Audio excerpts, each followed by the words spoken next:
What's going on, everyone? So we saw Rui Hachimura take a shot, go to the back of the locker room, and come out with a mask. He had actually two different masks throughout the course of the game. He wasn't feeling it. First one, he just kind of like took off like nearly immediately. But we need Rui to be okay, right? Took a shot in the face, sucks, hurts, right? Gotta be better.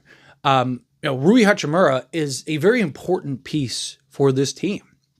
Something that I talked about going into this season was Rui may, just by default, end up being the biggest X factor for the Lakers simply because he's probably going to have one of the worst defensive players on him at all times.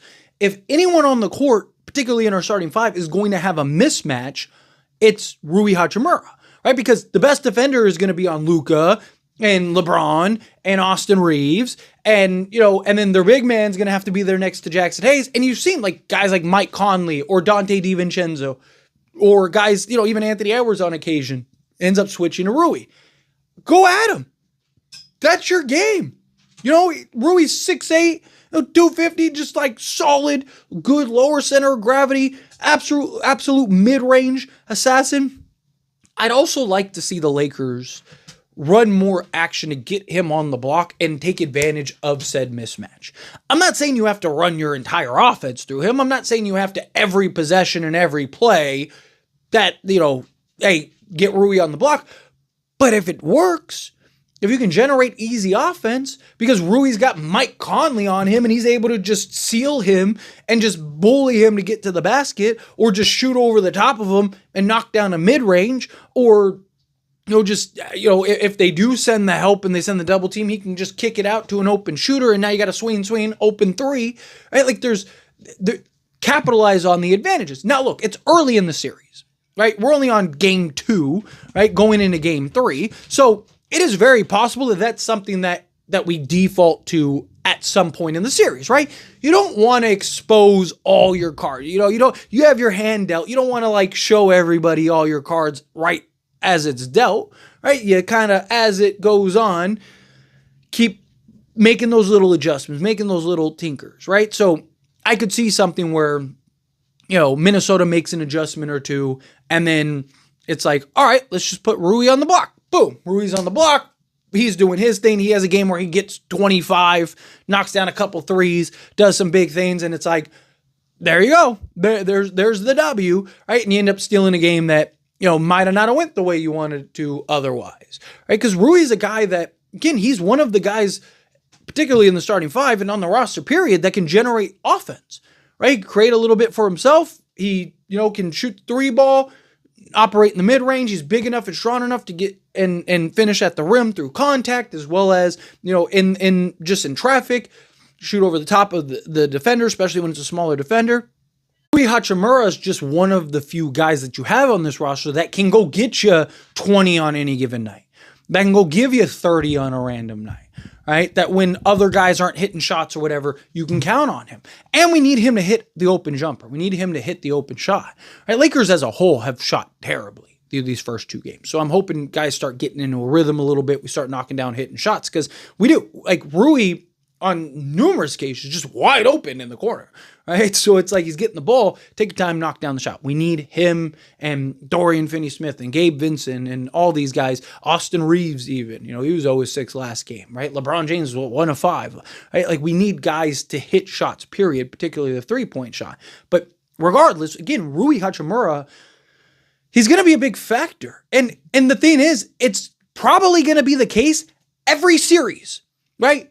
However far we go, whether it's even getting an NBA championship, Rui Hachimura is probably going to just, again, by default, going to be one of the biggest X factors, because he's always going to have a worse or smaller defender. He's always going to have somebody that he should be able to overcome, right? Better offense over defense, right? Because, again, like the Minnesota matchup, he's got guys like Mike Conley on him. If we play, the Warriors, who, by the way, Rui always has played very well against the Warriors, because all the guys are like, all of the big men are like his size, right? So like he's able to handle. He's not actually going up against bigger guys. But, like Rui Hachimura, it's going to be a lot of the same things. Right? Like they're not going to put Jimmy Butler on Rui Hachimura? No, Jimmy Butler's probably guarding Luka, right? They probably have Steph on him or something, right? Which, again, abuse him. Go at him. Be aggressive. If Anthony Edwards is on him, go at him. Be aggressive. Make them work. Make Anthony Edwards work on the defensive side of things, because that's going to halt and hurt his offensive production, right? Especially over the course of a long series, if it goes that far. I hope it does. I hope Lakers just, win the next 3, and that's that, right? But point is that if the Lakers recognize that Rui is going or has an advantage almost regularly, that I hope that they start capitalizing. Again, could very well just be something that is coming down the line, right? It could be something that, like, hey, that's just the ace we have up our sleeve, right? At any point we can just pull that out and boom, we're good, right? And it's not something that they feel like, oh, we got to do right now, right? Let's keep sticking with the game plan. Let's see what this looks like when guys start hitting shots, and we're playing the defense and we're locked in and we're engaged, and you're doing all the things that you're going to do, and see how that looks. Okay, like you might not even have to go into the Rui vault, right? You might be able to just kind of stick with what you're doing, and then maybe the Rui vault comes along next series, right? Or the series after that, because it's something that team's not prepared for, because they're like, oh, well, we have the recognize, but they just never go to Rui. So they're like, oh, we'll just not worry about Rui. And then boom, now all of a sudden Rui drops 25 and you win that game. And it's like, oh man, now we gotta account for Rui too, right? Like that's where the Lakers' advantages are. That's where the Lakers are really going to thrive. But just randomly even, I'd like to see them kind of exploit the Rui factor more.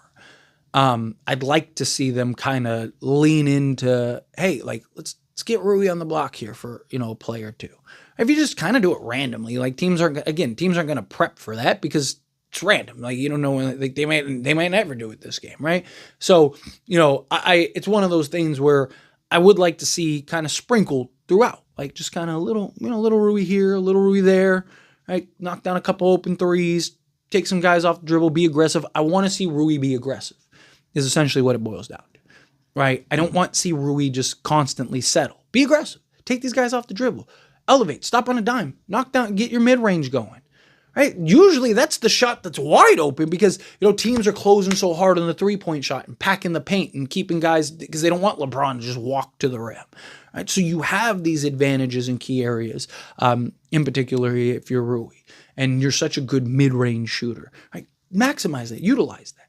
But anyway, as always, this is a discussion. Pass question on you. Let me know your thoughts and opinions down in the comments below. What do you think? How do you feel? What are your thoughts? Do you agree? Do you think that, like, we really need Rui to be more aggressive, be more assertive, right? JJ, put him on the block, let him go to work a little more, let him kind of figure and flush some stuff out. Do you think, no, kind of just stick with the plan, let him knock down shots when he gets buckets here and there, Again, I'm not saying you have to run your entire offense through him in every play and every possession and not saying anything like that, but no, on occasion. Let me know down in the comments. That being said, if you haven't liked this video, hit that like button. Helps me out. So we enjoy these types of videos. I truly appreciate it. Not subscribe to the channel, hit that subscribe button. Turn on the bell notifications. Appreciate y'all. See you in the next one. Thank you.